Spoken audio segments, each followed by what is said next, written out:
wśród kilkuset osób tu zgromadzonych na tej sali jest tak wiele wspaniałych, że pozwolę sobie zastosować, upewniam Państwa, musiałem przeczytać kilka podręczników protokołów dyplomatycznych. Czytałem, wiem, zastosuję w tej chwili protokół uniwersytecki. Spośród tylu wspaniałych osób powitam tylko jedną osobę symboliczną. Jest z nami pani profesor Smułkowa, pierwsza ambasador Rzeczypospolitej.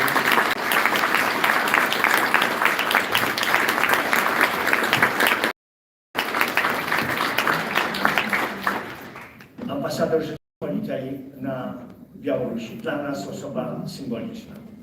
A teraz chciałbym prosić pana rektora Zygmunta Lalaka, prorektora do spraw naukowych Uniwersytetu Warszawskiego, aby w imieniu władz najwyższych UW powitał naszego gościa i otworzył spotkanie.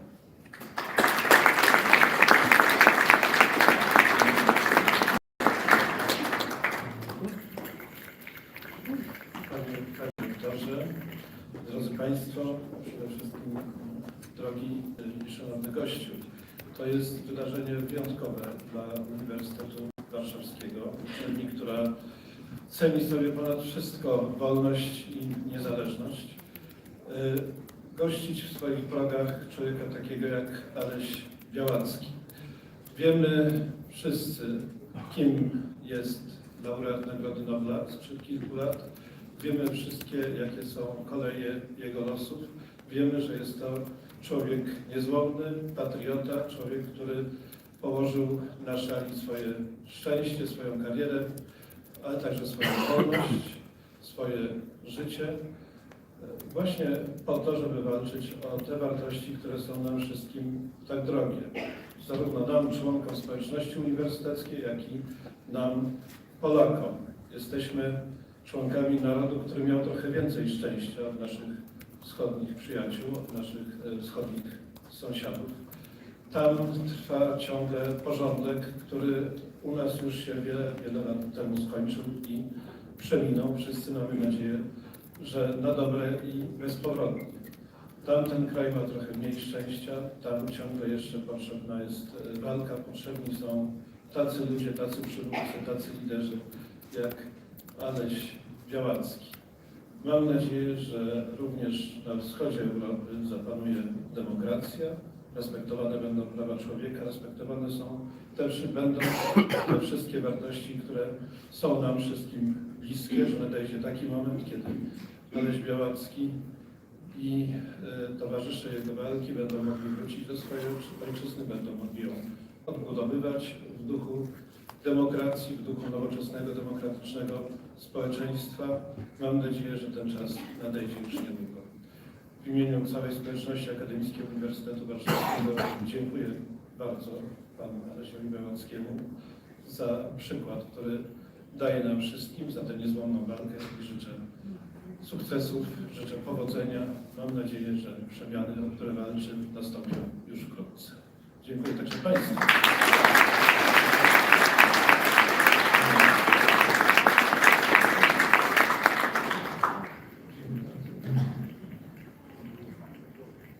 Bardzo dziękuję. Zanim przejdziemy do dalszego ciągu, nawiązując do spraw polsko-białoruskich, chcę powiedzieć, że Polska w sensie Polaków, w sensie społeczności akademickiej ma, bym powiedział, specjalne podejście do krzywdzonych obywateli Białorusi. Przypomnę, że w Uniwersytecie Warszawskim Studium Europy Wschodniej zarządza programem stypendialnym imienia Konstantego Kalinowskiego. Specjalnym programem państwa polskiego utworzonym po to, aby pomagać ludziom krzywdzonym na Białorusi politycznie. Polska również przyjęła tysiące i tysiące tych, którzy zdecydowali się i musieli opuścić swój kraj po wydarzeniach 20 roku. A program Kalinowskiego powstał w 2006 roku, wiosną 2006 roku, kiedy zostały sfałszowane wybory prezydenckie, w których kandydował wspólny kandydat Zjednoczonych Sił Demokratycznych Aleksander Milinkiewicz, dziś pracownik Uniwersytetu Warszawskiego, którego serdecznie przez obecną tutaj panią Innę Kulej pozdrawiamy z tej sali.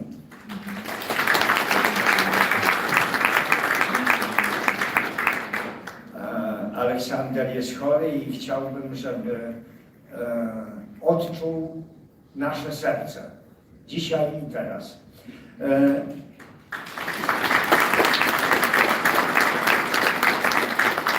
A kiedy mówię o specjalnych stosunkach, to nie tylko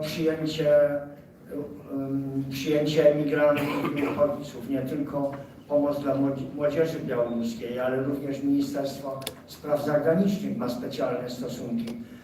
Jest z nami pan Adam Hałaciński, pan ambasador Hałaciński, który jest specjalnym delegatem Ministra Spraw Zagranicznych do współpracy z demokratycznymi środowiskami białoruskimi. Witamy.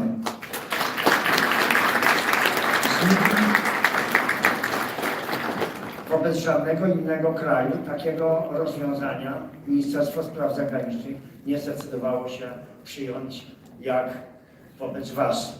Mówię wobec Was, bo połowa na sali pewnie to są obywatele Białorusi. I na koniec, zanim oddam głos naszemu bohaterowi, nasz wspaniały gość odzyskał wolność. Kilkaset więźniów politycznych nadal jest w więzieniach reżimu na Białorusi. Tu mamy tylko dwa symboliczne portrety, ale dla Polaków osobą nad wyraz symboliczną jest Andrzej Poczobut. Więc niechaj naszym hasłem, pragnieniem będzie, aby ci ludzie odzyskali wolność. Niechaj wierzący modlą się o to, niechaj wątpiący lub religijnie indyferentni westchną w tym celu szlachetnej myśli, aby ludzie krzywdzeni odzyskali wolność.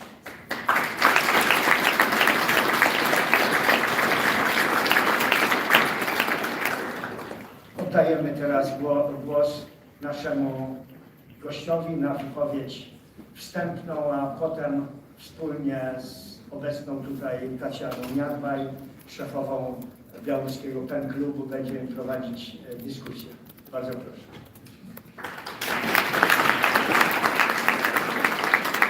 Добрый вечер, шановные сябры.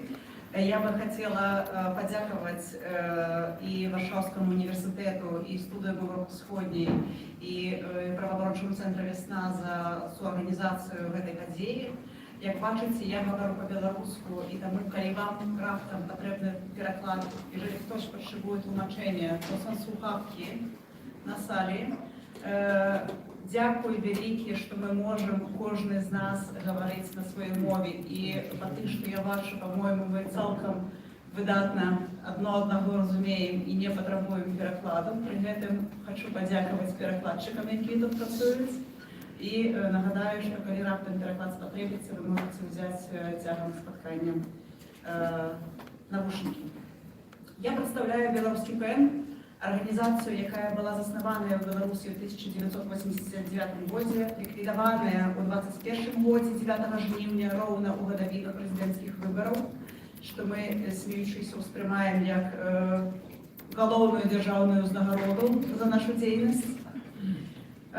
І з 22-го года ми легально працюємо у Варшаві, зареєстровано тут як стоwarzyszenie, як асоціація, як громадське об'єднання, і заховуємо ту саму чальцовську структуру, яку мали у Білорусі. Це об'єднання письменників, у широкому сенсі письменників, це означає і перекладчиків, і редакторів, і видавців, і усіх інших людей професії слова, людей слова, як ми називаємо. І тут я хочу сказати, вже пан директор Маліцький сьогодні згадував, що у Білорусі протягують, не глядячи на те, що є групи визволених, і вывезенных гвалтоўна з Беларусі ў Польшу палітычных вязняў у нас застаюцца 864 палітычныя вязні паводле афіцыйных падлікаў праваабарончага цэнтра «Весна» за кратамі. Больш за 4000 з пачатку 2020 года было прызнана палітвязняў, і гэта толькі, як я кажу, афіцыйныя лічбы, то бок мы выдатна разумеем, што людзей, якія знаходзяцца ў турах па палітычных матывах, значна больш. І я думаю, што з цягам часу гэтыя людзі все будуць таксама вядомыя і будуць таксама прызнаныя палітычнымі вязнямі. Мы, як беларускі ПН, былі прызнаныя недавно экстрэмістскім фармаваннем. Вы ведаеце, напэўна, што гэта інструмент, што беларускія ўлады ўжываюць антыэкстрэмісцкім заканадаўствам для пераследу іншадумства. Также экстремистским формированием яшчэ раней былі прызнаныя праваабарончым цэнтры «Весна», а ў апошнія 2 месяцы яшчэ некалькі праваабарончых арганізацый, такіх як беларускі хельсінскі камітэт, як Human Constanta, і таксама некалькі выдаўцоў, якія працуюць як у Беларусі, так і за межамі Беларусі, выдаўцоў беларускіх кніг. Мы маем тотальны наступ на культуру. Тут вы можете побачить пустые креслы, это символичная пэновская присутность авторов, письменников, которые находятся в неволе. З нами тут побач есть изгаданы уже ранее Андрей Пачогут. И так само вы можете побачить пустое кресло для белорусских рукописцев. Это наша символичная спроба ушанаваць тыя знішчаныя записи, нотатки, рукописи книг, якія знішчаюцца ў турме і асабліва падчас вызвалення людзей з турмаў. Алесь, я, может быть, адразу задам першае пытанне, может быть, каб ты расказаў пра тыя знішчаныя кнігі, якія ты пісаў у турме і якія тебе забралі. Найперш я хочу всіх прывітаць, всіх своих старых сяброў, вельмі старых сяброў, з якімі мы вучыліся разам, з якімі мы працавалі в праваабарончым цэнтры «Весна», з якімі мы сидзелі разам в турме, тут і такія ёсць. Я всіх вітаю, всіх.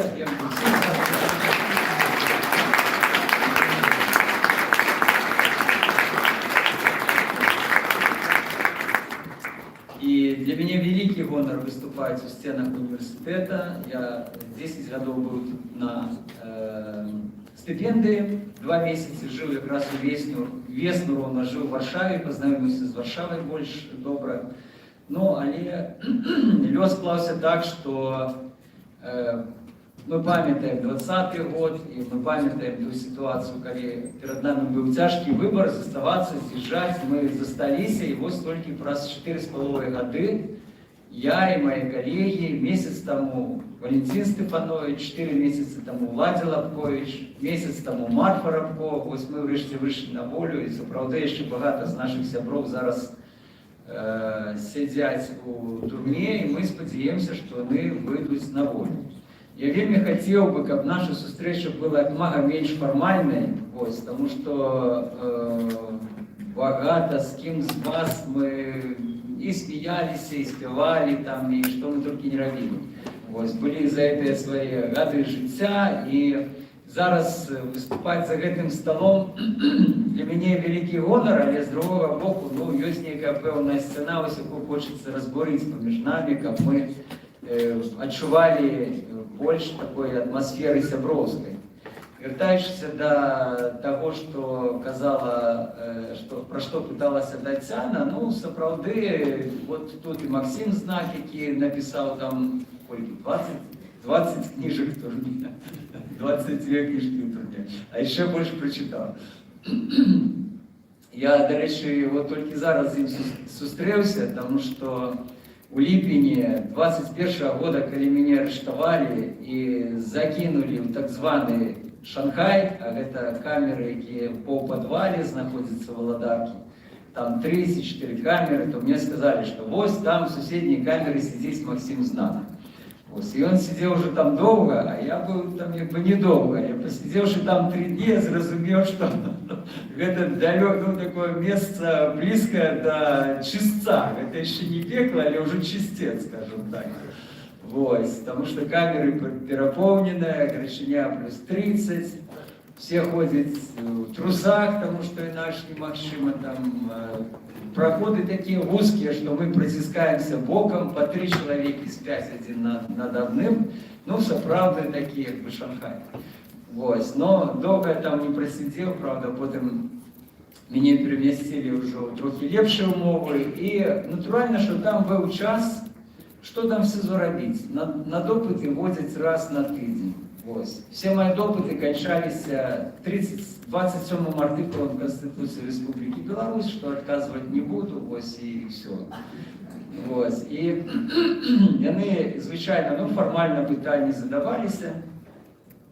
Я, до речі, змусив слідчою вести всі слідчі дні на білоруській мові. Ось вона спочатку там трохи було не звикла, але потім все ж таки погодилася. Вона перекладала попередні питання з руської мови на білоруську, приходила, задавала, писала по 27 артикул, 27 артикул, 27 артикул. Ну, на этом наші зустрічі кончались. Ось. А останні дні, що там було робити? Звісно, я писав, тому що треба було використати вільний час і зайнятися нечим, зайняти себе. Ось. І в этой камере я просидів амаль год, потім мене перевели в іншу камеру, ближей до Смиротників, ось туди, де сидять приговорені на смиротне покарання. І там амаль года я просидів, навіть більше года. І в СІЗО таким чином амаль 2 роки у мене було багато вільного часу, і весь цей час я щось записував, писав, таким чином написав фактично 2 книжки. Не 22, як Максим Знак, але 2 написав. Ось. І наступне питання, як їх заховати? Тому що під час першої відсидки дозволяли переписку, можна було писати. Головне, що мені сказав цензор, не пиши про Лукашенко. Все. И про тюрьму не пиши. Все остальные темы были дозволены. Ну и я активно там писал. Это был 12, 13, 14 год. Гэтым разом, когда началась война Украины с Россией, нас резко обмежевали в переписці, фактично спинили все листы, всю переписку. И когда перед гэтым у листах я посылал жонцы некие свои нотатки, вспомины, эссе, ось і щось з гэтага проходило, может там 1 лист з 2, 1 з 3, то після 22 года переписка фактично спинилась. Ось, все контакты у нас были, вона писала про надвор'я, а я писав про те книжки, які я прочитав. Ну от якби переписка була тільки така. Ось. Ну і коли вже скончилося попереднє слідство, відбувся суд, нас повезли на этап, я думаю, ну а что робить с этими рукописями, потому что вероятно, что их будут забирать. Я их покинул на складе, ось еще перед тем, як трапляешь в колонию, там есть можливість здати свої речі, чим ти приїхав, там, вопратку, ще щось. Я покинул там свої рукописи, ну, з таким сподіванням, що, може бути, коли раптом нас будуть визволяти, то мені дозволять забрати все то, що вони вже проглядели, тому що все эти речи, они проглядаются там контролерами, и, в принципе, они погортали эти листы, рукописи, отдали все. Там же ж был присуд, які там амаль 400 сторонок, вот такий том нам написали, значит, наша присуда. Ось, ну, і ще які матеріали по справі. Був лист податкової інспекції, які потребували від мене, щоб я заплатив податок за Нобелівську премію. Ну, і різного плану такі документи. Ось. І з гэтымі паперамі потым я з'ездзіў і на больніцу, і вярнуўся, і зноў пакінуў іх там на складзе, але вось калі надышоў дзень вызвалення, то, на жаль, все гэтыя паперы ў мяне забралі. Прычым я доўга там спрабаваў тузацца з намеснікам начальніка калоніі, які з самага ранку, так сказать, там прыйшоў, але нічога з гэтага не атрымалася, відавочна, што быў іх жорсткі загад забіраць все, што было напісана перад гэтым. Ось, таким чином, Рукописи двох моїх книжок лежать, може бути, зараз там у сховах КГБ, а може бути спалені десь там в Кашигарці, це вже ніхто не ведає. Зараз, принаймні. Я не буду злоўжываць часам, які ёсць магчымасць сёння пагаварыць з Алесем і выказацца, задаць вам таксама свае пытанні яму, але ўсё ж такі хацела б некалькі словаў сказаць яшчэ пра канфіскаваныя кнігі, пра канфіскаваныя рукапісы.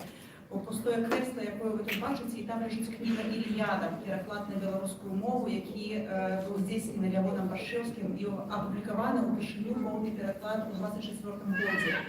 Пры гэтым, што нам трэба ведаць, што поўны пераклад «Іліяды» са старагрэцкай на беларускую мову быў здзейснены ўжо 100 гадоў таму Браніславам Тарашкевічам, таксама ў турме.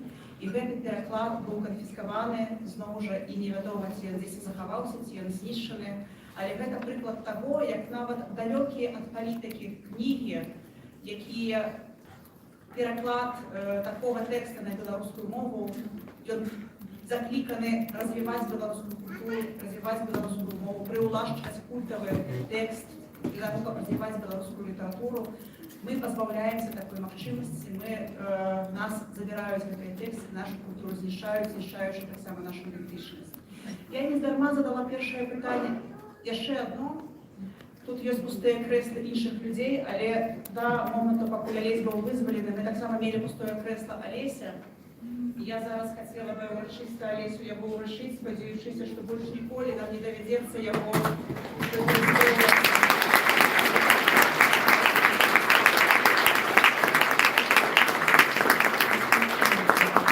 выкарыстоўваць у нашых адвакацыйных кампаніях. Тут таксама засталося літаральна некалькі штук футболак, якія ў нас засталіся ад адвакацыйных кампаній для Алеся, і якія вы таксама можаце атрымаць у падарунак за ахвяраванне на беларускі пэнд. Але, вяртаючыся да кнігі, нездарма маё першае пытанне датычылася кніг канфіскаваных, таму што тут наша сустрэча адбываецца таксама вакол кнігі «Алесь», якую мы выдалі ў 22 годзе, калі Алесь знаходзіўся ў зняволенні. Кнігу выдалі ў рэкордна кароткія тэрміны, і прэзентацыі яе адбыліся ўжо ў шмат у якіх гарадах Еўропы, і не толькі Еўропы, і Злучаных Штатаў Амерыкі, і ўсё гэта адбывалася ў адсутнасць Алесі. І сёння ў нас першая магчымасць фактычна зрабіць такую сустрэчу з кнігі з Алесем, Алесі з кнігай, пазнаёміць іх таксама між сабой. І гэтая кніга грунтуецца на тэкстах. Тут я павінна падзякаваць, не павінна, я маю гонар і асалоду падзякаваць праваабарончаму цэнтру «Весна» і бібліятэцы праваабарончага цэнтра «Весна», якія выдавалі папярэднія кнігі Алесі, дзякуючы чаму нам лёгка было стварыць гэтую кнігу на іх падставе. І тут жа выкарыстоўваюцца матэрыялы СМІ, матэрыялы лістоў Алеся. Гэта кніга, якая расказвае пра шлях Алеся ад часоў юнацтва, ад часоў студэнцтва да фактычна 20-21 года. І хочу парадаваць вас, што мы рыхтуем і беларускі, і пераклад на польскую мову, і пераклад на англійскую мову кнігі ўжо з дадаткам інфармацыі пра апошнія гады. Але закругляючыся, кніга складаецца з дзвюх частак. Першая да стварэння праваабарончага цэнтра «Весна», другая пасля яго стварэння ў 96 годзе. 30-годдзе праваабарончага цэнтра «Весна» мы зараз святкуем у гэтыя тыдні. І наступнае маё пытанне будзе да Алеся. Калі б вы маглі вярнуцца ў вясну 96 года? Гэта пытанне ад чытачоў, ад слухачоў, якое мы атрымалі праз інтэрнэт. У момант, калі ўсё толькі пачыналася, што б вы сказалі самому сабе, ведаючы, які шлях і выпрабаванні чакаюць наперадзе? Што тычыцца, дарэчы, гэтай кнігі, я яе пабачыў падчас суда, я яшчэ не казаў Тацяне пра гэта. Мне яе паказалі так, з торбы паказалі і схавалі, потому што нельга было паказваць это ўсё, і я яе ўбачыў, мне кажуць, кніга твая выйшла, вот, як бы да Нобелевской премии. Ну, я толькі вокладку бачыў, так што я ведаў, што яна ёсць, это дзіцё ёсць, ось такое. Ужо выйшла, як бы зрабілася без мяне, ну, вялікі дзякуй, што ПН-цэнтр, Тацяна, Александр, якія рабілі эту кнігу, яны вклалі сюды багата чаго. Прычым зробили доволі удало. Вона мені самому сподобалася, я її гляжу, там є динаміка, там не просто якби такі розваги, які я люблю, там часом кудись відхиляюся. Вона більш динамічно зроблена і читається як такий детектив правооборончий. Ось, так що дякую, Вікі. Що пишеться? Калі б мелі магчымасць вярнуцца ў вясну 96-го. Весна 96-го года. Так. Это были вельмі драматичные часы. Ну, по-перше, мы были молодые, на 30 годов молодейшие. У нас было багато энергии тогда, шла справді затятая боротьба тоді супроть той диктатури, яка ще тільки намацувала свої кропки і спробувала умацуватися в Білорусі. Ми пам'ятаємо 96-й год референдуми, ось, і самий головний референдум про Конституцію, коли фактично була зламана ось ця демократична система в Білорусі. І ця от боротьба вона йшла на протягу всього 96-го года, і у красивику 26-го года не шикарно для нас, тому що акція «Чорнобильський шлях» вона стала доволі традиційною. Перший раз ми її проводили в 89-му годі, вийшло багато людей, тоді підняли тему Чорнобиля, справді стрясанули Білорусь, ось, бачили люди, що справді відбувається, майже 1 мільйон чоловік живе ще на землях, які заражені там Чорнобилем. На початку 90-х майже 100 тисяч чоловік було розселено ось з чорнобильських містинів, ось дякуючи зняттю цього питання. А потім тема ніяка присіла, приглухла, тому що не була такою гострою.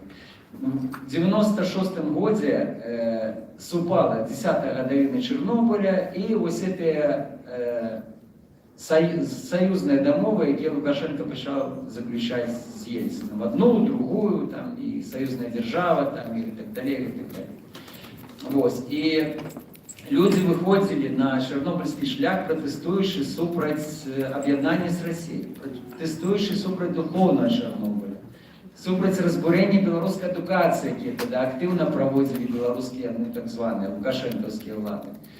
Ось. І нечекано вийшло там майже 40 тисяч чоловік, 40 десь, там тяжко було полічитися, площа Колоса була заповнена людьми, ось, і почалися ці сутички з міліцією, Тишиню тоді був відданий загад міліції вживати силу, ось, і в виніку кілька сотень людей було затримано, і це був великий шок для нас, тому що з 88-го року демонстрації в Білорусі не розгонялися. Після перших дідів фактично ми їх проводили більш-менш вольно. Ось. А тут была атака на демонстрантов, коли 500 человек затримали, возбудили криминальную справу.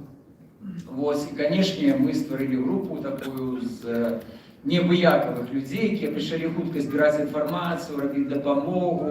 Це люди були активісти з Білоруського народного фронту, з музею Максима Богдановича, де я тоді працював. Самі різностайні люди. Ми почали ось працю такої ініціативної групи, яка поступово сформувалася у шматгодову працю весни. Коли мені тоді сказали, що ми будемо працювати 30 років, я б не повірив. Я сказав, ні, такого не може бути, нам це не треба, я літературознавця, я люблю писати, я не хочу бути правооборонцем. От я висказав так. Но, з другого боку, життя поставило перед нами такі задачі, які ми повинні були вирішати. Ніхто проч нас, реально не мог это робити, тому ми взялися за це, і год за годом, переодолюючи тяжкі умови, там різні були умови. Була реєстрація весни колись. Ось я, до речі, не забуду ніколи, як я хотів реєструвати весну, ще десь в конце 86-го года мы уже соспели, что треба регистрировать правооборонный центр, и регистрировали як городскую организацию. Я прихожу в городский отдел юридичный Мінгарвиконкама, сидят два юристы такие, хлопцы, и пьют. Стоит пляшка горелки, они пьют, в кабинете просто. Я захожу, мне кажут, что такое? Регистрировать правооборонный центр хочу. Они говорят, а выпьешь с нами? Я говорю, не хочу. Я говорю, нет, не хочется, у меня еще справ багато. Кажуть, посидели, ладно. А ты як хочешь зарегистрировать? Хутко, типа закону. Я кажу, а что это значит? Они кажут, 2 пляшки коньяка за 2 тыдні, а коли по закону месяц тогда. Я говорю, нет, давайте месяц. Вот такие были, ну, часы, трохи комичные, но то сейчас показывали, что ну, ситуация все ж таки была іншая, чем теперь. И вот тогда мы отримали посвящение в регистрации, еще сделал червоно-белым стягом, тогда у нас было это на фоне стяга регистрация сделана. Ну и почали працу. В 2003 году у нас забрали регистрацию, потому что было назирание на выборах в 2001 году, и влада зразумели, что весна уявляє реальну небезпеку для фальсифікації виборів. Почалися масові фальсифікації ще 25 років тому. Все, вибори у нас скончилися. І вони почали зачиняти масово неурадові організації, некілька правооборонних організацій зачинили, тим ліку правооборонний центр «Весна».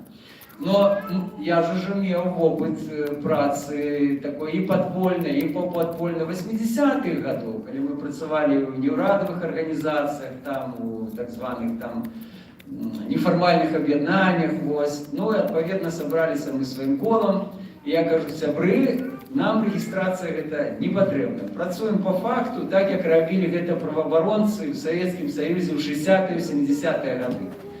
Ось, кому треба, нас почує, нас убачить, і ми будемо працювати. Реєстрація на більш потрібна державі, ніж нам. Ось нам реєстрація, ну, постільки походить. Тому ми почали працювати по факту, і треба сказати, що з нами лічилися і влади. Ось, ну, але в той же час ми, звісно, не мали можливості звертатися до їх офіційно. І вони спробували таким чином нас витиснути на маргінез, з цього нічого не трималося. Ось. Потім була уведена відказність за працю неурадових, незареєстрованих організацій, ми це пережили ніяк, більш-менш нормально. Ну і ці періоди були і більш тяжкі, це під час першого арешту з 11 по 14 год, коли я вийшов тоді з тюрми, весна працювала, я був вельми радий, я просто вернувся в організацію, притягнув працю. А ось зараз, коли нас арештували, то фактично про весну амаль нічого не було відомо. Нічого. Ну, откуль брати цю інформацію? Ось, коли ти ще про війну там, Росії, України, про то, там, як, що Трамп робить, як вибори відбуваються, як там Європейський Зв'яз проживає, те ще з російської інформації, пропагандистської можна було достати, читаючи поміж рядків, слухаючи так, ну, відкидаючи цю ідеологію офіційну. То, що дотичиться праці неурадовых организаций, весны тем больше, тут доходили только чутки. Одно, что я ведал, что весна как бы працує, это тому, что до меня подходили политично зневоленные и дякували мне. Казали, во, вы из весны, а нам весна допомогла. Допомогла нашим своякам, про зродных, про свояков. И для меня это было как бы, ну, вот, разумение, то, что весна есть, она протягивала займаться тем, чем колись мы начинали заниматься еще в 96-м году. Ось. І коли я вийшов, коли нас випхнули з Білорусі в снежні минулого года, і я опинився серед своїх колегів, я побачив, що справді весна протягує свою працю. За ці 4 роки вона не зменшилася, тому що ну, могли бути різні варіанти, там, різні кризиси і так далі. Весна протягує свою працю, ми далі протягуємо робити те, що ми почали робити 30 років. Тому мені знову є куди вертатися. І я разом зі своїми колегами зараз вже трошки окриявши, прийшовши у себе після тюрми, далі притягую працювати.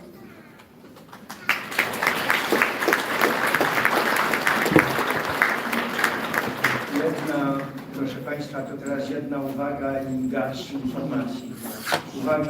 Uwaga taka, komentarz. No widzą Państwo w takim razie teraz, jak powstają wielkie dzieła, na przykład Wiasna. Nie mam kto robić, no to wzięli się i robili. To po pierwsze. Teraz informacje. Są słuchawki. Jeśli ktoś potrzebuje korzystać z tłumaczenia, są do wzięcia słuchawki. I teraz tak, Tatiana zada jeszcze jedno malutkie pytanie, a gości już proszę o przygotowywanie się do pytań. Kolegów z zespołu organizacyjnego proszę, żeby mieli gotowe mikrofony do rozdawania chętnym. Bardzo proszę. Тоді я задам таке питання. У мене питання у шмат, але ми справді хочемо, щоб ви могли все ж таки скористатися цією можливістю задати свої питання. Коли таких питань буде мало, то я знову вернуся до своїх. А пакуль такое пытанне, дзе праходзіць мяжа паміж асабістай гісторыяй і гісторыяй краіны? Таму што мы і прадмова ў кнізе называецца «Чалавек эпіцэнтра», і сустрэчу гэтую мы назвалі «Чалавек эпіцэнтра». Алесь, як чалавек, які быў на скрыжаванні фактычна ўсіх лёсавызначальных падзеяў для гісторыі Беларусі, і вось дзе гэтая мяжа паміж уласнай і асабістай і гісторыяй краіны?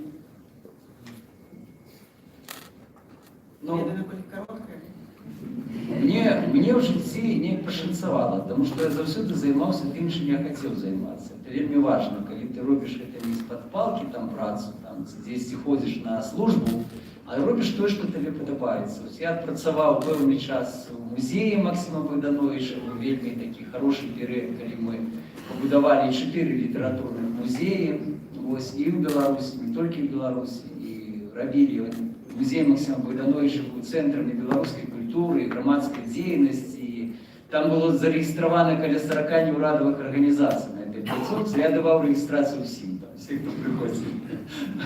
Тому мы робили там все. У нас жильцо там буяло и кипело в 90-е годы. Ну а после того, как передо мной поставили питание в 98-м году, наместник міністра культури викликав і каже: Олесь, ми тебе поважаємо, і все добре, але ти вибираєш, ти громадською діяльністю займаєшся, чи ти зостаєшся культурою, тому що тут вже інші часи.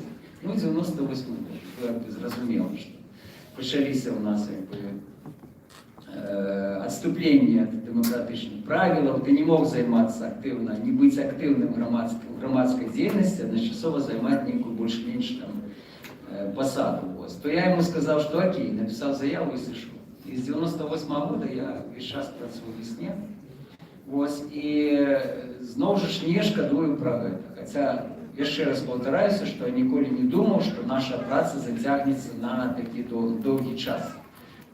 І кожен раз, коли ми працювали, кожен день для нас був як опошній день. Це так само важно, и было такое ощущение, что мы повинны выкладаться были на все 100. И ощущение коллектива, когда ты не один, а группа людей, твоих однодумцев, она так само мощно подтримливала и узмацняла. И нас, мы брали энергию один у одного, мы отдавали эту энергию и таким чином рухались наперед, но вот так все эти годы прошли. Что тычется тюремного часу, то там життя включає іншу худкость. Ось тут ти їдеш там, ну, з худкостю там 100 км в годину, а там у тебе раз і 5, а то і там 3. Да. І ти там ледь рухаєшся, ось, і ти починаєш як розуміти, а не розумієш, що таке відбувається, де, як, чому. Бо все одностайне, все те ж саме, день за днем, здається, нічого не відбувається в твоєму житті.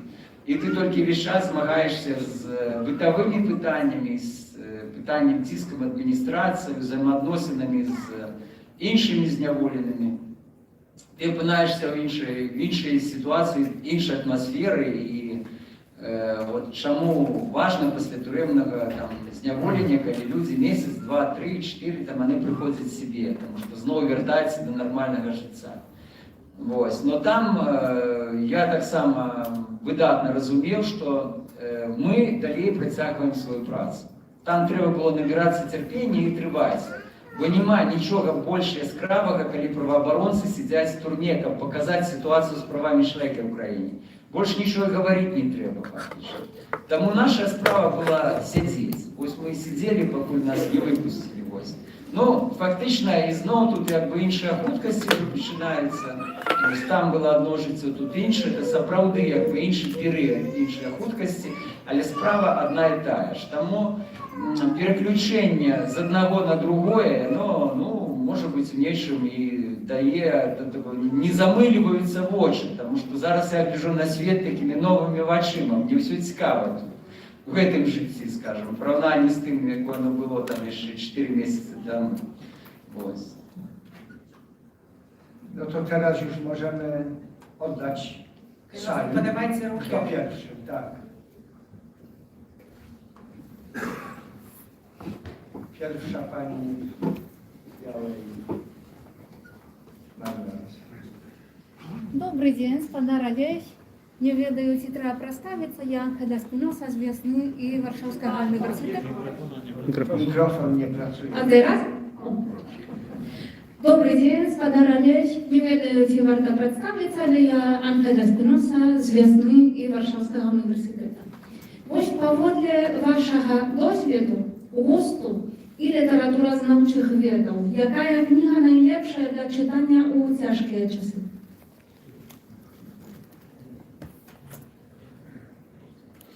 Гэта кожны сам выбірае то, што ім падабаецца. Это заўсёды, выбор літаратуры это твоя такая прыватная справа, асабістая справа. І там ты выбіраеш тое, што ты хочаш. Прынамсі, я чытаў, перачытваў в асноўным тыя кніжкі, якія я чытаў калісьці там, калі мне было 20 гадоў, напрыклад, ці штось такое. Я чытаў беларускую класіку в городской колонии, где я сидел, с городской библиотеки района передали там 10 каля 300 книжек белорусских, на белорусской мове. Тому там был добрый выбор. Из этих книжек можно было выбрать, и я перечитал там и Вячеслава Адамчика, и Бориса Саченко, и багато кого, и Владимира Орлова, до речі, ось он тут сидит зараз. Его книжка так само там была.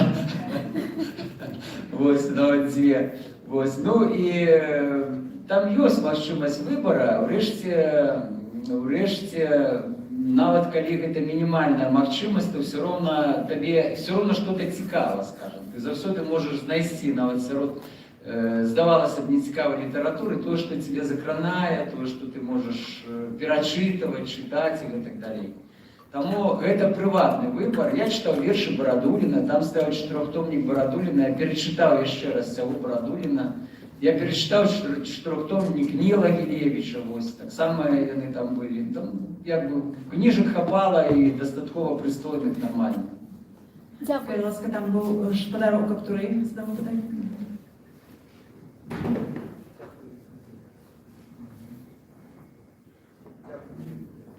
Дякую вялікі за вашу працу. Я Александр Николаевич. Просто с микрофоном не штативно, я поспробую свой голос. Треба в мікрофон, бо перекладу тоді не буде. Раз.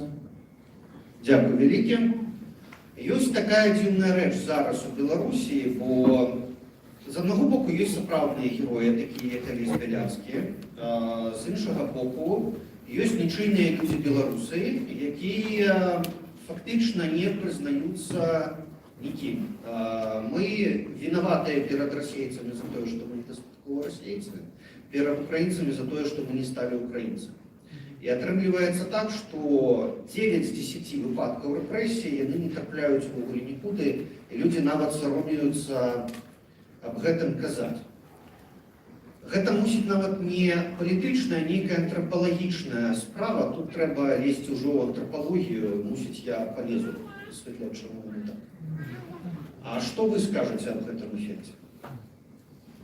Я скажу, по-перше, что я не герой, по-друге, что я не виноват, не перед чем.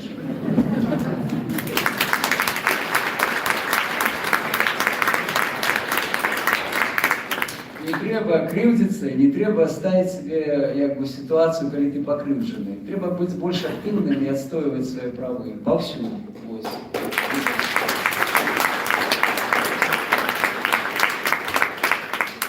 Тут есть такая примавка белорусская, что на покрыўджаных воду возят и кудысьці б'юць там. Треба не допускать. Добрый вечер. Тарас Тарнавіцкі, Еврорада. Щиро радий бачити вас, Олесь, на волі. І у мене питання буде трошки громадско-політичне. Что вы думаете на фоне того, как белорусские политики все-таки могли ведать и могли размовлять со своей аудиторией на белорусской мове? Есть просто меркование, что белорусские политики обязаны размовлять менавіта на российской мове, потому что есть опошние исследования, которые показывают, что, например, молодь не разумеет белорусскую мову, ці она лепш успрымае российскую мову. Што вы самі думаеце, ці павінна вось гэтая інтэнцыя ісці в першую чаргу ад палітыкаў праз тое, што яны павінны размаўляць, камунікаваць на беларускай мове, ці наадварот? Дзякуй. Ну, пачну з таго, што я імкнуўся, калі сидзеў, размаўляць па-беларуску. Не заўсёды гэта атрымлівалася. Часам трэба было адказваць так, каб тебе зразумелі на 100%, без всяких домыслаў. Вось тады пераходзіў на рускую. Это як той мат. Да? Значит, хочется, каб все зразумелі, значит, гавары вельмі дакладна. Вось. Але, ну, у тым ліку патрабаваў, каб працэс ішоў на беларускай мове, мне было адмоўлена ў гэтым. Фактычна парушэнне Канстытуцыі у нас кожны, нават гэтай Канстытуцыі, Лукашэнкаўскай, кожны мае права удзельнічаць у нейкіх дзяржаўных дзеяннях з выкарыстаннем беларускай мовы. Мне адмовілі, я проста адмовіўся даваць паказанні.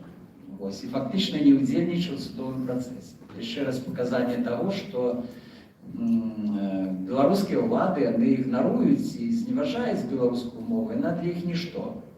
В лепшым выпадку это лапці вось такія дэкаратыўныя, якія вісяць на сцяне, там, і каб паказваць, глядзіце, яны ў нас ёсць. Не. Калі мы хочам, каб мова ў нас была жыва, яна павінна быць ва ўсіх асяродках і ўжывацца ва ўсіх нюансах чалавечага грамадскага жыцця. З другога боку, праблема дебеларусізацыі, она сапраўды ёсць. І сапраўды я сутыкаўся з такімі людзьмі ў калоніі, якія вельмі спрыяльныя для цябе, але яны не разумеюць беларускай мовы. Вось, это моладзь в основе. Ну, моладзь такая городская, там, значит, бойкая, вось, якая, может, там, в школу не ходила, но вот они не ведали эту мову. Они сидят на русской попсе, они не слухають нічого білоруського спеціально, їх ніхто гэтаму не вучить, вони виховуються в такий, якби, ерзац російської культури. Ось. Що робив я у такому випадку? Переходив на тросянку, говориш тиждень, два, три, потім говориш на чисто літературній білоруській мові, для їх вже нормально. Вони сприймають це як, ну, такий певний процес. Причому він йшов для мене навіть підсвідомо, я просто включала ту тросянку і поступово вона якби наповнялася білоруською мовою і все. Тому процес навчання білоруської мови і процес популяризації білоруської мови, і він перед нами буде, він є. Це є проблема, яку ти не вирішиш за одну годину і загадом. Ти не загадаєш білорусам говорити по-білоруську.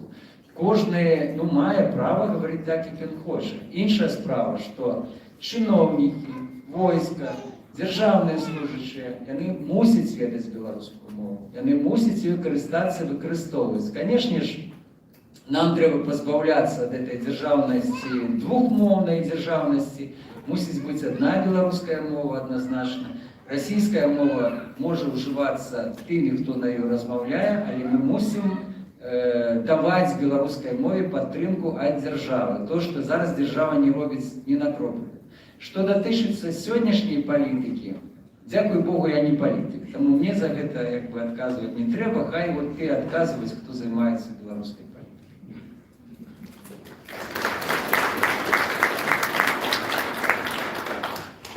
Jarosław Iwaniuk, Fond Komunikat, ekstremistskie formirowanie, Andrzeja Sakawika.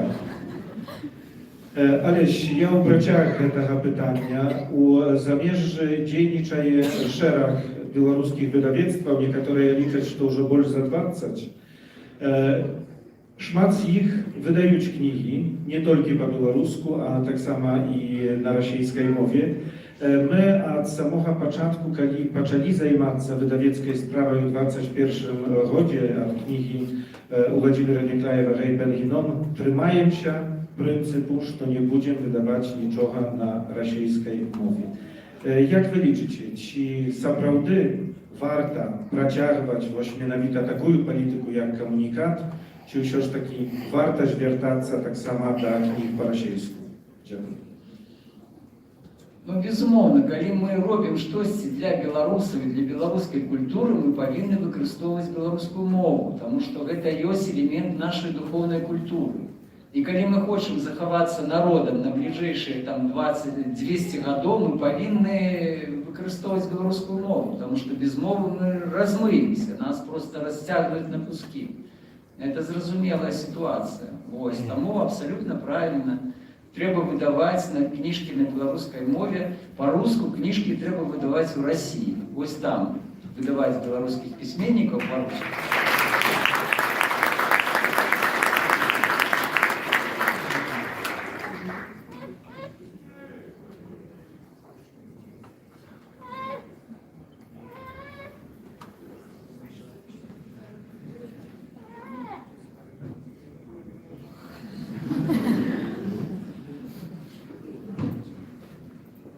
Видите, гуторка про мову, то я не могу не сказать слова.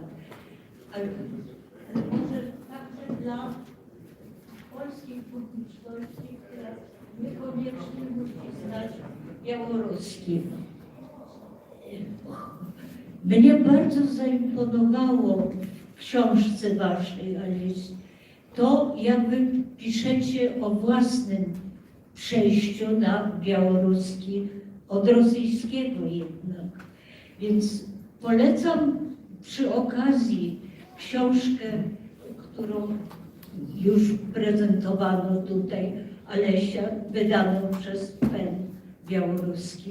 To jest świetna książka, którą ja przeczytałam przed przyjściem tutaj przez 2 doby, żeby być na bieżąco, żeby znać ją dokładnie. Z tej książki wychodzi cały człowiek. Tu się poznaje Alesia od każdej strony jako człowieka, który imponuje i który powinien być naśladowany, jeżeli naśladować można, jeżeli to jest w ogóle możliwe, w swojej działalności i w swoim podejściu do drugiego człowieka. Mnie najbardziej imponuje w tej książce właśnie to. Ale chciałam mówić o języku. Chciałam mówić o tym, że absolutnie nie wystarczy dla zachowania języka jego oficjalne traktowanie przez polityków czy czynowników, że tak powiem. Język musi odżyć w narodzie. Jeżeli nie zaczniemy mówić po białorusku na co dzień w swoich środowiskach, to on ma małe szanse na utrzymanie. Może być utrzymany jako literacki język, jak taka dawna łacina kiedyś. Natomiast jeżeli naród ma mówić po białorusku, to muszą ludzie przejść na ten język, tak jak Aleś перейшов в свої молоді годи. Дякую.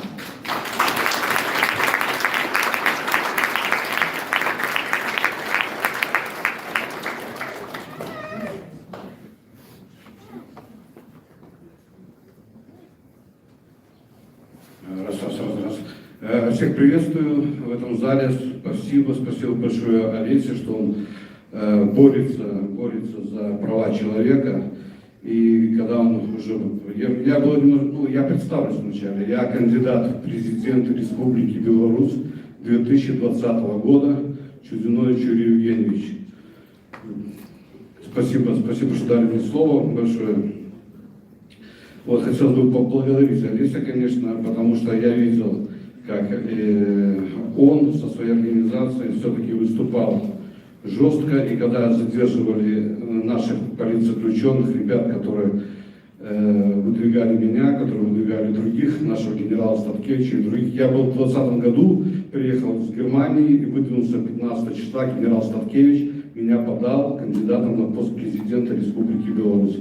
После этого мы смотрели на Олеся Беляцкого и ребят, которых задерживали, они всегда кричали: сообщите весне информацию, чтобы эта информация дошла до народа, что они задержаны.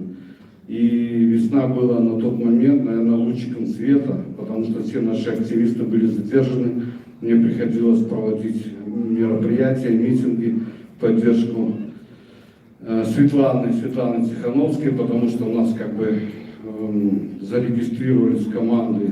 Меня не зарегистрировали, Сергея Тихановская не зарегистрировал, генерала Савкевича не зарегистрировали. Пробачте, будь ласка, в чому питання? Питание в том, смотрите, я сидел в Жодинской тюрьме, самой строгой тюрьме Беларуси. Недавно меня КГБ выгнало со страны, выгнало с тюрьмы, выгнало со страны. То есть меня даже не передали моим друзьям, а везли в Баранычи за 400 километров, чтобы передать в КГБ. И потом меня выгнали со страны. У меня такое питание, да, если он просто может не в курсе, он как бы немножко позже его выгнали со страны, как и меня.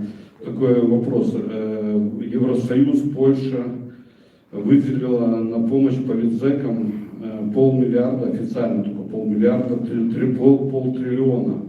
полтриллиона выделила евро на помощь нам, политзекам. И вот эти деньги до нас не доходят, нами пользуются все, ну, я не знаю, что это за люди, 300 фондов, которые пользуются нашим авторитетом, то, что мы сидим в тюрьмах, то, что нас избивают, у меня убили жену, у меня похитили ребенка, меня кинули в самую жесткую тюрьму. И на сегодняшний день я хотел бы обратиться к Олесю с таким вопросом, куда можно обратиться мне за помощью, чтобы мне помогли платить 700 злотых за хостел. Потому что я понимаю, что здесь политики очень крутые, которые тратят миллионы, миллиарды, но нам надо кандидатам президента, будущим президентам, которые будут выбираться на следующий 27 год, я думаю, что мы освободим Беларусь. На сегодняшний день надо 700 злотых помощи оплатить хостел. Спасибо за.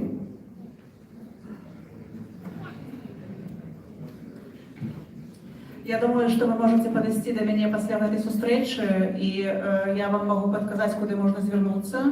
Але хочу адразу сказаць, што гэтая дапамога яна не можа працягвацца доўга, што гэта дапамога на вельмі кароткі тэрмін. Я бы проста прапанавала зараз не марнаваць на гэта больш час. Ведаю, што гэта пытанне вельмі важнае, але давайце мы дамо магчымасць іншым задаць пытанне. Дзякуй.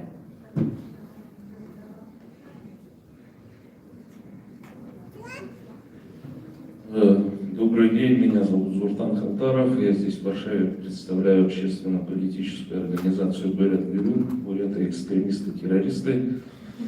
И для нас с 22 года, с февраля, вот новое достаточно явление — бурятские политические заключенные. У нас сейчас от 0 до 10 находятся в путинских застенках. И для нас это новая тема, и многие люди, которые родственники даже, боятся контактировать вот с этими людьми, считая их прокаженными какими-то. То есть некоторая боязненность в народе вот существует, и я хотел бы вопрос задать. Вот греф, так называемый, который вот любой порядочный заключенный должен делать, выйдя на свободу, имеет ли он место в Беларуси, это первое, а второе, вот как работают в том числе письма, когда люди, так скажем, не заключенные, да, пишут письма политическим заключенным, плюс осуществляют словом и делом помощь тем, кто сидит в тюрьме. Считаете ли вы это необходимым явлением? Спасибо. А вы разумеете по-белорусски? Вам отказать по-белорусски можно?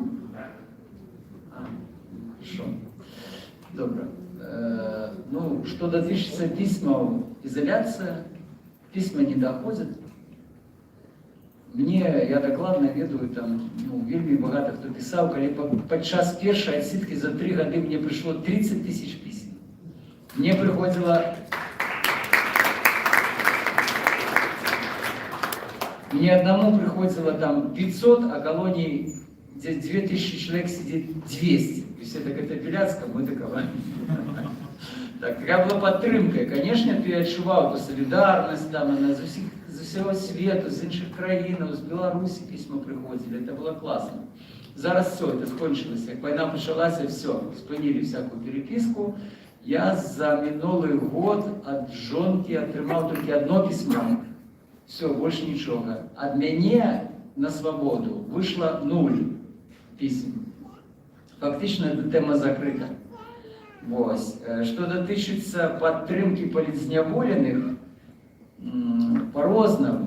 Тут як атрымліваецца, камусьці, у каго як бы, ну, лепшыя кантакты, там, ці больш вядомыя людзі, да, такая падтрымка прыходзіла. В маім выпадку, напрыклад, у мяне родных Беларусі не было. Я не мог атрымаць пасылкі там з нейкай падтрымкі. Па-першае. Па-другае, я быў злосны парушальнік парадка. У меня была забаронены гэтыя пасылкі. Я першую пасылку атрымаў толькі праз там 2 гады як калоніі сидзеў.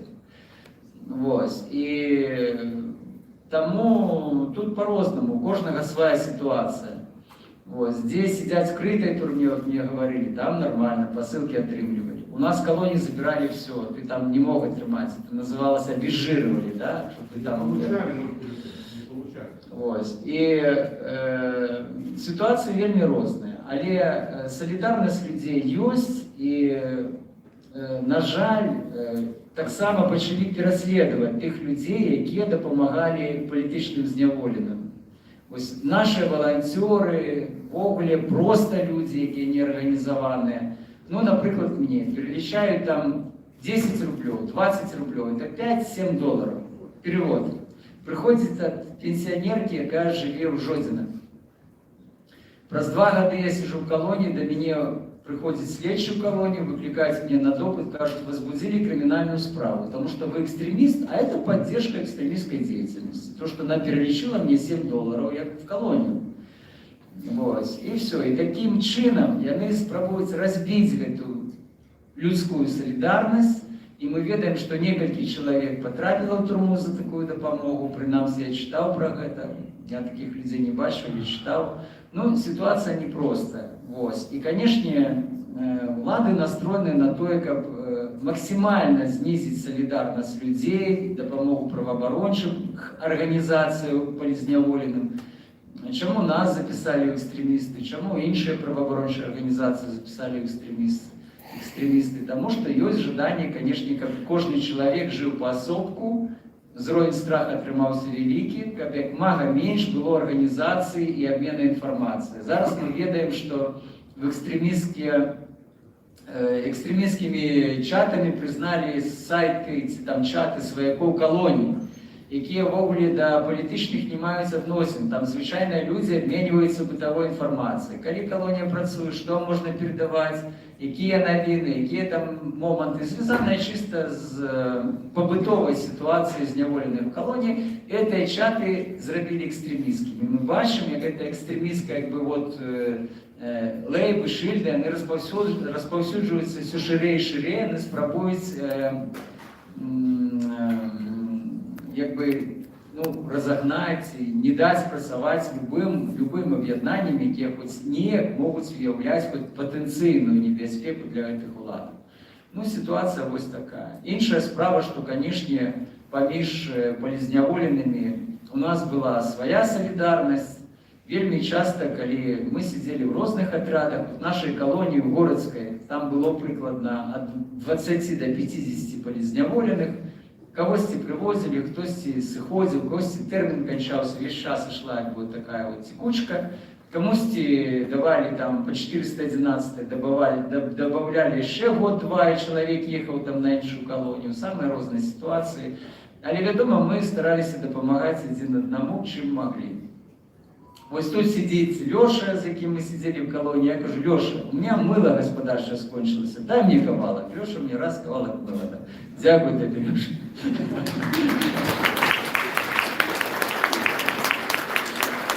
Когда кому-то приходила посылка, конечно, люди делились и шоколадом, там, горбатой. Вельми часто у меня пытались политичный замес «Добрый день», пытались чай, кофе есть. Есть там, ну все, да, все нормально. Но это самое главное, что треба было в турме, как было там горбата, кава. Тому, конечно, вот эта подтримка между нами она была, и она вельми важная, она давала махчимость, ну, и вырашать некие бытовые питания, и с другого боку была такой моральной подтримкой больше, чем там, ну, реальная допомога. Żeby była jakaś sprawiedliwość, to teraz po tej stronie. To już mamy mikrofon. Można? Прибачаюся, мені вже дали мікрофон. Право мікрофона. Proszę, proszę. Сябра, таке щастя бачити себе на колі. Вельми щасливі. А пытанне вось такое. Я не бачила ніколі, як ты пішаш кніжкі. Вось. Ну, калі кнігу пишуть, то сидять і пишуть, правда? І у турме таксама такое слово, що сидять. Але ти вельмі рухомий чоловік. Ти, ну, я просто не бачила ніколи, як ти сидів там довжей за півгодини, ці колькі. Як ти справляєшся з гэтым? Фізично? Як це було? Покуль Олесь рыхтуецца адказваць, я думаю, што хорошая назва для кнігі. Сяджу, пішу.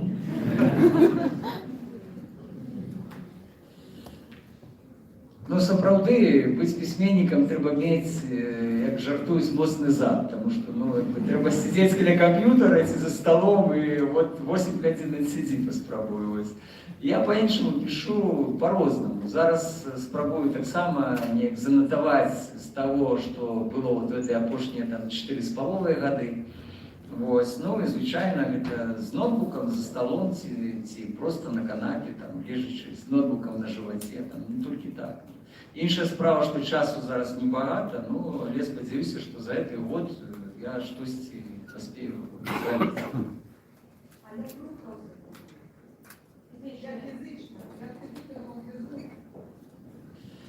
Ну, гэта асобная гісторыя, нас прымушалі працаваць, вось, мы працавалі там, вымушаныя былі працаваць, і нельга было не працаваць, это як у гэтых лагерях ранейшых, вось, ты абавязаны працаваць. Вось, і неважна, хто ты там, Нобелевскі лаўрэат, ці хто, вот табе тачку ў рукі і пайшоў, вось, там, ці шуфаль ў рукі і грыбі. Вось, вот так яно і было. Вось, і праца она вымотывала, тому что это цяжкая фізічная праца, там же ж ты сапраўды не сидел за компьютером. Там, я працаваў у дрэваапрацоўчым цеху, вось, апошняя праца, мы там калацілі паддоны, там, вось, і просто вот стаіш і молотком лупіш там. Вось, і таким чынам, як бы рухацца там асабліва хапала, там, хапала на работе, так нарухаешься, што ли ногі цягнеш потым пасля работы. Дякую, пытанне.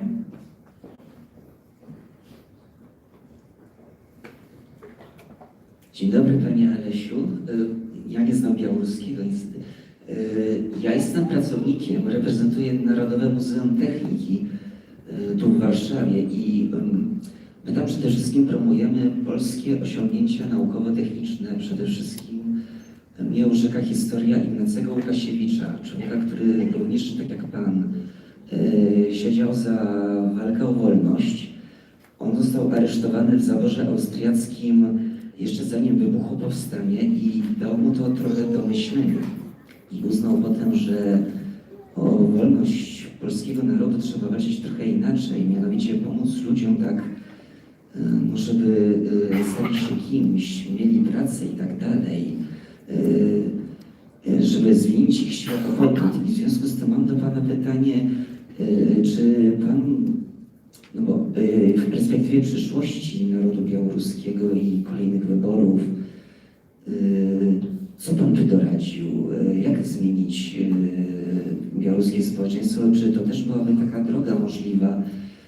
Czy Pana obecność, pobyt w więzieniu jakoś Pana tu odmienił? I czy dałoby się może zrobić troszeczkę jakoś inaczej niż na przykład no, w ostatnich latach? Coś, co może by rzeczywiście zadziałało. Tak jak były protesty przecież po wyborach, kiedy były te lockdowny covidowe chociażby, a ludzie się zebrali, jednak no, reżim nadal trwa. Dziękuję. Пытанне складанае, так хутка і проста на яго не адкажаш, як змяніць беларускае грамадства, як скарыстацца наступным момантам. Но ўрэшце рэшт мы все гэтыя 30 гадоў робім, што мы працуем на беларускае грамадства, мы імкнемся, мы стараемся змяніць это беларускае грамадства. Ўрэшце оно і само мяняецца без нас таксама. Так. Асабліва мы это ўбачылі ў 2020 годзе, мы зразумелі, што грамадства змянілася. Калі ў 94 годзе Лукашенко сапраўды выбіралі, там галасавала под 80% за яго, это было так, это было постсавецкае грамадства. І тады для нас это былі цяжкія часы, тому што мы реально разумелі, што ми маємо справу з таким громадством, з яким ми ще мусимо працювати. То в 2020 році ми побачили вже інше громадство. Густое постсоветское поколение дошло, пришли новые молодые люди, які думають по-європейську, які хочуть жити як європейці, яким цікаві коштовності, які не були цікаві у 90-х годах. Вони поважають права чоловіка, вони виступають супроти смертної кари, вони живуть проєвропейським життям. І це якби істот. То, що влади не змінилися, а білоруське громадство змінилося. Ось що відбулося за останні 30 років. Ось тому я гляжу наперед оптимістично.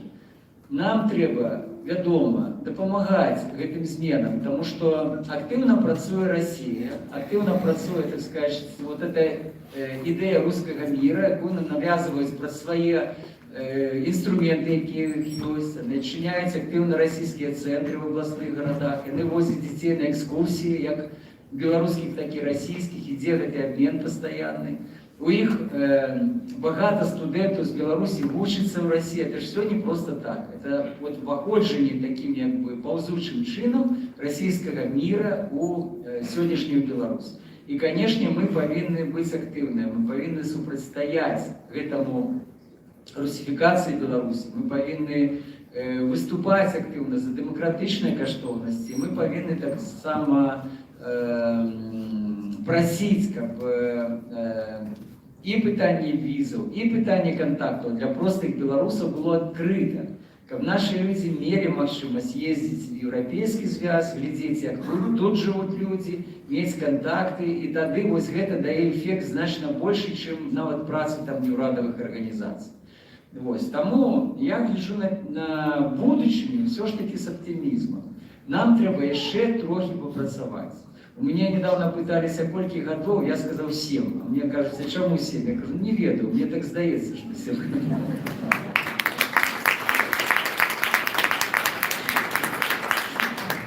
Тут ще було питання Вячеслав Пирог, так? По-перше, господар Олесь, велике вам дякую за ту працю і діяльність, яку ви проводите на користь Беларуси. И, конечно, без перебольшивания можно сказать, что вы гонор для Беларуси.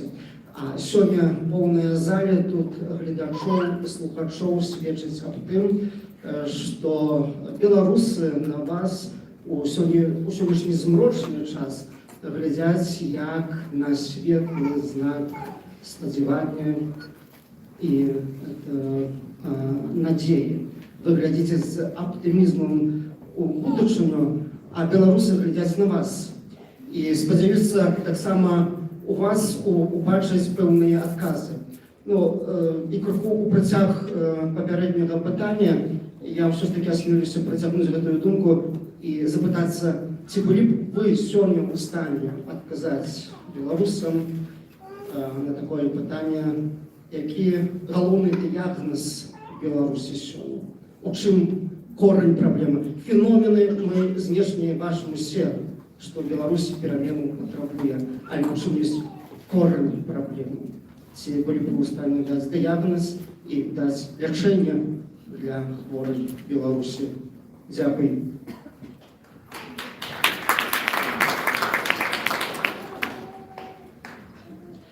І знову питання серйозне, і знову воно потребує розгорнутого відказу. Я спробую бути лаконічним тут. І, звісно ж, ми маємо проблему з совєтською спадщиною, яка зосталася для Білорусі з совєтських часов, з часов Совєтського Союзу. І фактично ця боротьба за нову Білорусь, за демократичну Білорусь, за незалежну Білорусь, вона протягується всі ці 30 більше років з тих часов, коли Білорусь стала незалежною, но, на жаль, це так хутко не буває. На пустому місці нічого не росте. І треба час, щоб змінилося сяроддзе, щоб з'явилися люди, які з'явилося сапраўды новае пакаленне, з'явіліся людзі, лідери всемагчымых накірунках, каб грамадзянская супольнасць сапраўды сфармавалася ў Беларусі. Чаму улады вельмі актыўна яны это разумеюць, яны зараз актыўна правялі вось эту зачыстку Беларусі, фактычна выгналі багата каго з Беларусі у спадзяванні вярнуць пад кантроль, правесці такую саветызацыю чарговую, можна так сказаць, вось Беларусі.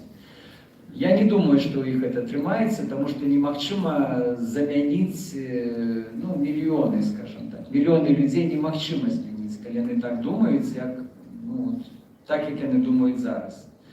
Таму гэта змены ў грамадстве, это барацьба, яна ідзе пастаянная, яна ідзе дастаткова паспяхова. Як не здаецца, што мы там где-то церпім пэўныя паразы, вось у нас не атрымалася змяніць сітуацыю ў 2020 годзе, так як мы хацелі. Значыць, яшчэ вот так склаліся абставіны. Не все рэвалюцыі заканчиваюцца там станоўча. Наша, она скончылася пэўнай паразай. Нічога, будзе наступны раз, но трэба рыхтавацца всім і трэба працягваць свою працу по, як это не дзіўна гучыць, по беларусізацыі Беларусі, по вяртанні душы беларускай для беларускаму народу. Бо вось тое, што было пасеяна падчас Савецкага Саюза, это бязвер'е, антынацыянальнасць, антыбеларусізм. Это тое, што з чым яшчэ прыйдзецца нам мець справу не адзін год, і пасля нас это таксама, я думаю, яшчэ сітуацыя будзе працягвацца. Яна, дарэчы, не унікальная. Мы ж маем прыкладна такую сітуацыю у некаторых іншых краінах. Возьмите Молдову, дзе, здаецца, выбары праходзяць дэмакратычна, але грамадства падзелена напалам. Мы бачым, што палову грамадства яшчэ там знаходзіцца дзесьці, вось тых савецкіх часах, палову хоча жыць ужо па-іншаму. Мы бачым у, здавалася, дэмакратычных краінах, вось калі папулісцкія лідары бяруць верх, яны абяцаюць багата чаго, і гэтыя краіны яны становяцца антыдэмакратычнымі, яны выламваюцца з агульнага еўрапейскага працэсу, і гэта зноў все паследкі вось гэтых камуністычных часоў, безумоўна. Я бачу прычыну ў гэтым. І змена пакаленняў, змена людзей, яна ідзе, яна неухільная, яна безумоўная. Таму шансаў на доўгае ўтрыманне ўлады сённяшнім беларускім рэжымам яны мінімальныя.